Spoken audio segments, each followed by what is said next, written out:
Hello everyone, welcome to the session guys. Today I am going to explain about the very important current affair news. तो आज हम लोग discuss करने वाले हैं कि कोवैक्सीन जो है उसको अभी हाल ही में ये न्यूज़ था कि कोवैक्सीन को WHO के द्वारा इमरजेंसी यूज के लिए जो है वो मंजूरी मिल गई है। तो इसके बारे में आज हम लोग कंप्लीट डिस्कशन देखेंगे।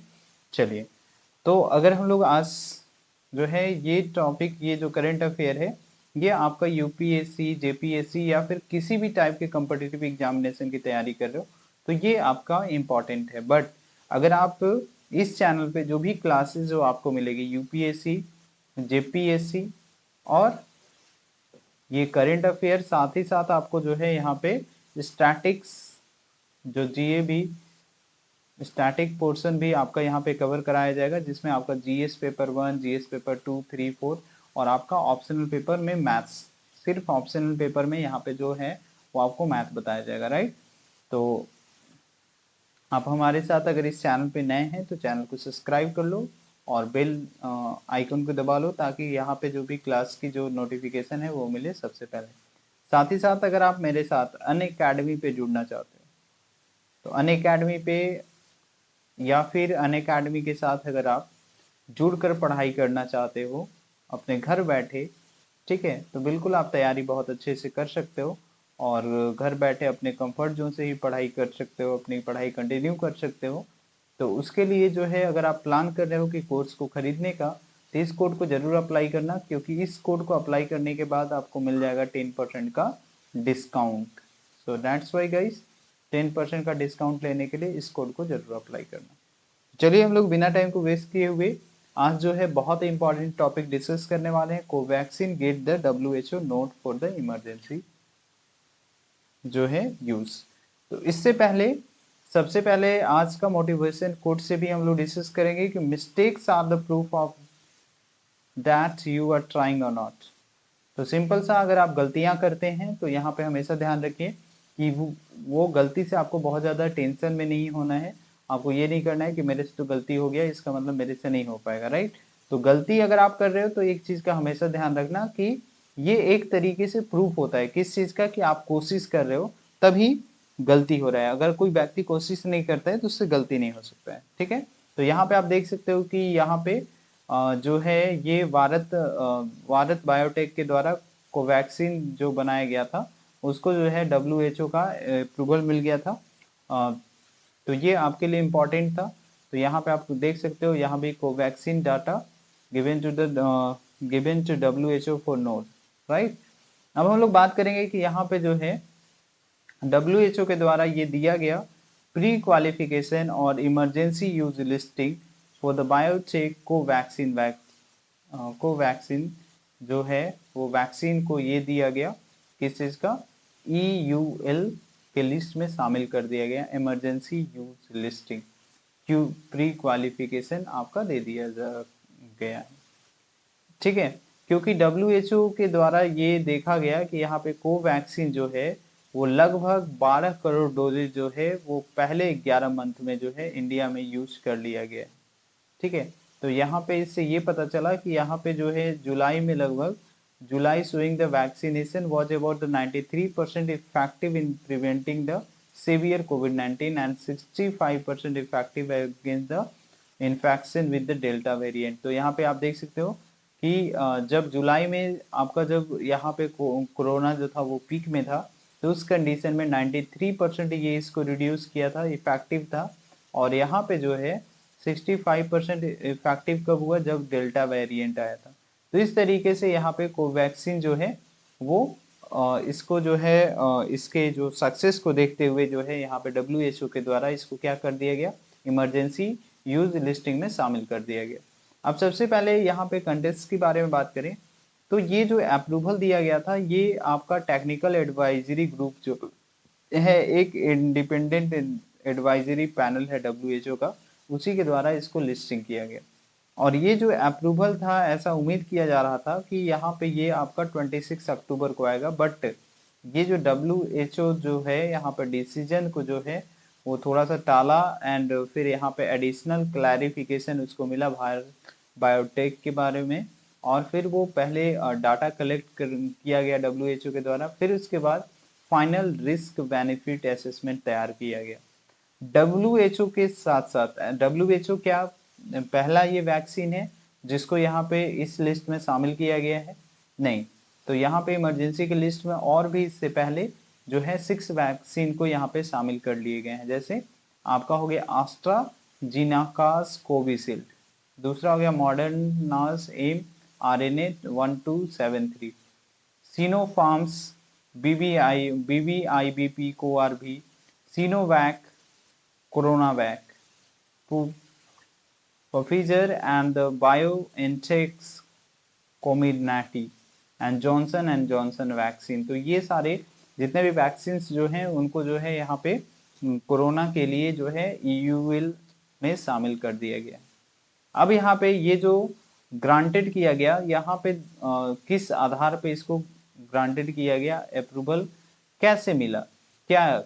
तो यहाँ पे जो है ईयूएल यूज के लिए 18 साल से ज़्यादा और उसके 18 साल या 18 साल से ज़्यादा जो है यहाँ पे लोगों का दोनों डोज होने के बाद जो 4 वीक जो बचा, तो यहाँ पे उसको अच्छे से मॉनिटर किया गया, उसको देखा गया डब्ल्यूएचओ के द्वारा। उसके बाद एंड कोई भी रिकमेंडेशन यहाँ पे जो है नहीं बनाया गया use in the children, right.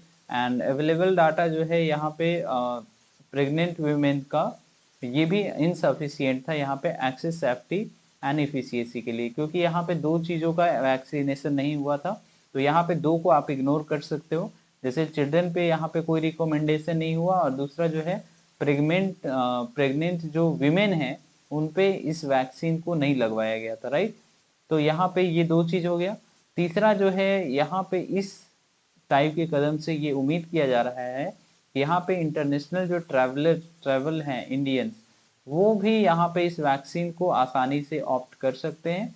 लेकिन एक्सपर्ट के द्वारा ये ऐसा कहा जा रहा है कि ये जो है countries clearing the Covaxin through their regulatory process. तो यहाँ पे ये कह सकते हैं कि एक्सपर्ट ऐसा कह रहे हैं कि यहाँ पे कोवैक्सीन के साथ आप जा सकते हो रेगुलेटरी प्रोसेस के हिसाब से, राइट।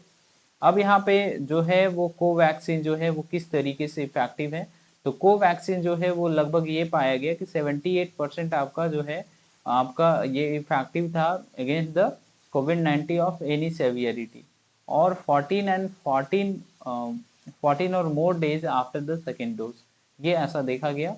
एंड ये जो है extremely suitable and low and middle income country के लिए ये बहुत ही इजी स्टोरेबल रिक्वायरमेंट है, जिसमें यहाँ पे लोगों को ये कोरोना जो है इतना कम सस्ते में यहाँ पे कोरोना का वैक्सीन आपको मिल जाएगा, राइट। कोवैक्सीन जो है एक तरीके से विरियन इनएक्टिविटी वैक्सीन है। अब यहाँ पे आपके दिमाग में आएगा कि सर ये कौन सा वैक्सीन है विरियन? तो यहाँ पे ये विषाणु निष्क्रिय टीका है, ठीक है। ये कौन सा टीका है? विषाणु निष्क्रिय टीका है। और ये टीका जो है ये आपका पूरा का पूरा विषाणु को मार देता है, और ये किसके खिलाफ लड़ता है? SARS-CoV-2 के बीच। और ये डेवलप किसके किसके जो है कोलाबोरेशन के साथ हुआ है? तो ये यहाँ पे हुआ है Indian council of medical research और जो national institute of the virology है पुणे, उसके 2 डिपार्टमेंट, मतलब यहाँ पे ICMR के द्वारा यहाँ पे और NIV के द्वारा जो पुणे है उसके द्वारा यहाँ पे इस वैक्सीन को तैयार कराया गया है। अब यहाँ पे इसका यूज क्या है? What is the emergency use approval? तो यहाँ पे इसका मतलब क्या है? इमरजेंसी यूज अप्रूवल जो है लिस्ट में अगर आने से इससे क्या फायदा है? तो ये जो लिस्ट है एक तरीके से प्री रेक्यूजाइट मीन्स शर्त जो है वो वैक्सीन का इनिशिएटिव जो है, जो कोवैक्सीन का जो भी आपका इनिशिएटिव है या फिर जो भी पहल है वैक्सीन सप्लाई में, उसके लिए यहाँ पे ये लिस्टिंग करने के बाद ये क्या हो गया? ये एक शर्त हो गया। एंड ये कंट्री को एक्सपेडाइट करता है कि आप यहाँ पे रेगुलेटरी अप्रूवल इंपोर्ट करने का, एडमिनिस्ट्रेशन करने का, ये कोविड-19 वैक्सीन का आपके पास हो गया। आप इसको मतलब एक तरीके से इंपोर्ट कर सकते हो, आप इसको मेडिसिन के रूप में यूज कर सकते हो।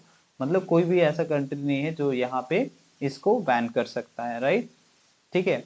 एंड इट इज अ, और ये जो इस टाइप से अगर EUL जो भी आपका यहाँ पे लिस्टिंग किया जाता है, इमरजेंसी यूज लिस्टिंग, ये एक रिस्क बेस्ड प्रोसीजर है, क्योंकि यहाँ पे जो भी लिस्टिंग है या फिर अनलाइसेंस जो वैक्सीन हैं उसके उसके साथ जो है मतलब यहाँ पे कॉन्फ्लिक्ट हो सकता है उनके व्यक्ति के द्वारा। और जो भी यहाँ पे थ्योरेप्यूटिक्स जो भी है या फिर वाइट्रो डायग्नोस्टिक्स हैं, तो यहाँ पे इस चीज पे भी आपका फोकस किया जा रहा है। ये जो है बहुत ही एक तरीके से सार्वजनिक जो स्वास्थ्य आपातकाल से प्रभावित लोगों के लिए इन उत्पादों की उपलब्धता में तेजी लाने की अंतिम उद्देश्य के साथ बिना लाइसेंस वाले जो भी टीके हैं, टीकों या फिर चिकित्सीय या फिर विट्रो डायग्नोस्टिक्स का आकलन और सूचीबद्ध करने के लिए एक जोखिम आधारित प्रक्रिया है। कैसे आप डिसाइड करोगे? तो ये एक रिस्क बेस्ड प्रोसीजर है जिसमें आपको अनलाइसेंस वैक्सीन तक पहुंचना है, राइट। अब यहाँ पे किस क्राइटेरिया से, कौन कौन क्राइटेरिया चाहिए जिसके बाद कोई भी मेडिसिन जो है EUL के अंदर आ जाता है। EUL मतलब इमरजेंसी यूज लिस्ट के अंदर आता है। सबसे पहले वहां पे आपको फोकस ये करना पड़ेगा कि डिजीज जो है वो यहाँ पे इमीडिएटली लाइफ थ्रेटनिंग है और बहुत ही सीरियस कंडीशन है। और वहां पे जो है वो जो मेडिसिन है उसके अंदर ये पोटेंशियल होना चाहिए कि वो उसको पेंडेमिक जो आपका बहुत बढ़ रहा है उसको एक मतलब एक तरीके से उसको रोक दिया जाए। और यहाँ पे there are no licence product for the indication of the critical sub population, मतलब वहाँ पे क्रिटिकल जो सब पॉपुलेशन है जो बहुत कम लेवल में पॉपुलेशन है, तो यहाँ पे कोई भी प्रोडक्ट लाइसेंस प्रोडक्ट इनके लिए नहीं है, ठीक है। दूसरा जो है existing product have not been successful in eradicating the disease and और प्रिवेंटिंग द आउटब्रेक्स। तो यहाँ पे जो भी एग्जिस्टिंग प्रोडक्ट्स है चाहे वो आपका कोई भी दवा हो, अगर वो सक्सेसफुल नहीं हुआ किस चीज के लिए, पूरा जड़ से उखाड़ने, जो भी डिजीज है उसको पूरी तरीके से खत्म करने में, या फिर जो उसका जो एक्सपेंशन जो बढ़ रहा है, मतलब एक तरीके से वो स्प्रेड बहुत फास्टली हो रहा है तो उसको रोकने में। तो इस कंडीशन में जो है इन case of vaccine and medicine तो यहाँ पे सक्सेसफुल नहीं है, तो जो सक्सेसफुल है जिसका परसेंटेज ज़्यादा होता है तो उसी को यहाँ पे इस लिस्ट में आपका क्या कर लिया जाता है, EUL की लिस्ट में आपको डाल दिया जाता है, मतलब इस उस मेडिसिन को। प्रोडक्ट जो है वो आपका मैन्युफैक्चर किया गया in compliance with the current good manufacturing practices. तो यहाँ पे आपका जो भी प्रोडक्ट मैन्युफैक्चर किया जाता है तो उसमें जो भी गुड मैन्युफैक्चरिंग जो प्रैक्टिसेस हैं मेडिसिन के केस में और वैक्सीन के केस में, और अगर आप IVDs हैं या फिर इस तरीके का कोई प्रॉब्लम है इंटरवेटरी वेटरी लेवल, तो इस कंडीशन में जैसे बैक में अगर प्रॉब्लम है बैकबोन में, या फिर जो भी आपका इंटरवर्टिबल जो डिस्क सिंड्रोम है अगर उसमें कोई प्रॉब्लम है, तो इसको कौन देखता है, यहाँ पे क्वालिटी मैनेजमेंट सिस्टम देखता है। लेकिन अगर मेडिसिन एंड वैक्सीन के बारे में बात करें तो ये जो देखा जाता है कि मैन्युफैक्चरिंग अच्छे से हो रहा है या नहीं, ये सारा चीज मॉनिटर किसके द्वारा किया जाता है, आपका गुड मैन्युफैक्चरिंग प्रैक्टिसेस के द्वारा। एंड द लास्ट आपको रिक्वायरमेंट ये चाहिए कि अप्लीकेंट्स जो है वहाँ पे complete development of the product कर सके, जैसे वैलिडेशन हो सके, वेरिफिकेशन प्रोडक्ट का हो सके in case of the IVDs, and apply for the WHO prequalification and once the product is a licence. तो जब यहाँ पे जो है उसके बाद वो WHO के पास इस चीज़ के लिए जो है ये अप्लाई कर सकता है। तो आप यहाँ पे समझ सकते हो। अब यहाँ पे WHO जो है ये लिस्टिंग प्रोसीजर क्या है।